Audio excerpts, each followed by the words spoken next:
5. Dito po kami sa sa Camarines Norte, Provincial Hospital. Sinugod po namin si Kuya Brooks kasi naniniki po ang dibdib. Sa loob na po si Kuya Brooks at hindi po pwede kaming pumasok doon kasi nga po bawal po yung camera doon sa loob. So dito na po kami sa labas. Ayan, yun po, na-check po ni Kuya Red doon po sa loob.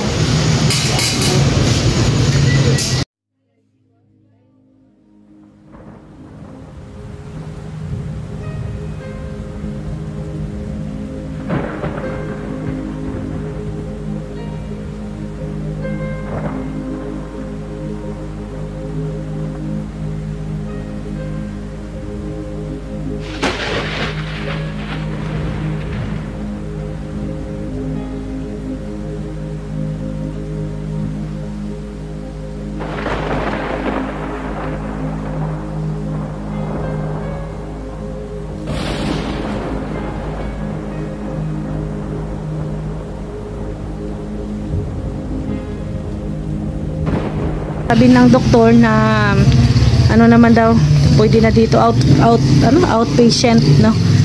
So, yan na, painom naman na po si Kuya Brooks ng gamot pampakalma. At saka doon bago pinauwi, ano naman na po, chinek naman po lahat ang kanyang BP, ang kanyang lahat, no, puso. So, yun naman ko yung kasi kanyang iniinda kanina na yung ano nga, puso. Masakit. So, chinek naman po lahat bago na uwi dito. At yun nga po, no, outpatient.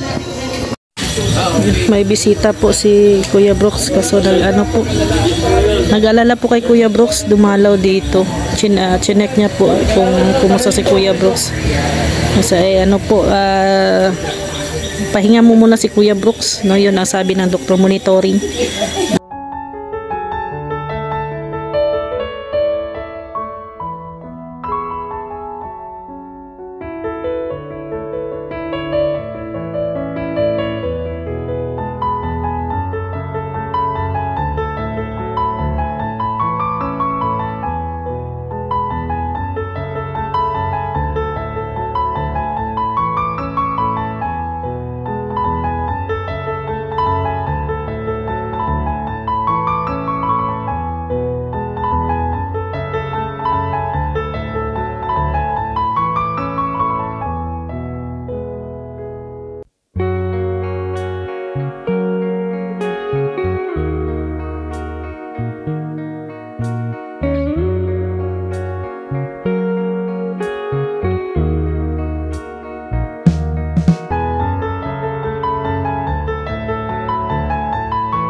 Po, minomonitor na po ang BP ni Kuya Brooks kasi dapat i-monitor palagi. Yun ang sabi ng doktor. Buti na lang may BP si Ate Lorny. Ate Lorny, no? Oo. Buti na may BP ka. Lagi tayong may pang BP kasi kailangan nagmo-monitor din. Monitor din sa Ate. Kaya automatic lagi may pang BP tayo. Yan. Buti na lang talaga. At si Kuya Brooks. Oo. Kasi isa yan sa mga kailangan ay. So, ayaw kasi magpa-admit ni Kuya Brooks at gusto niya daw dito na lang daw sa bahay. Kasi pag ma-admit, ilang araw din yun na monitoring ng doktor. Ayan po, minomonitor na po.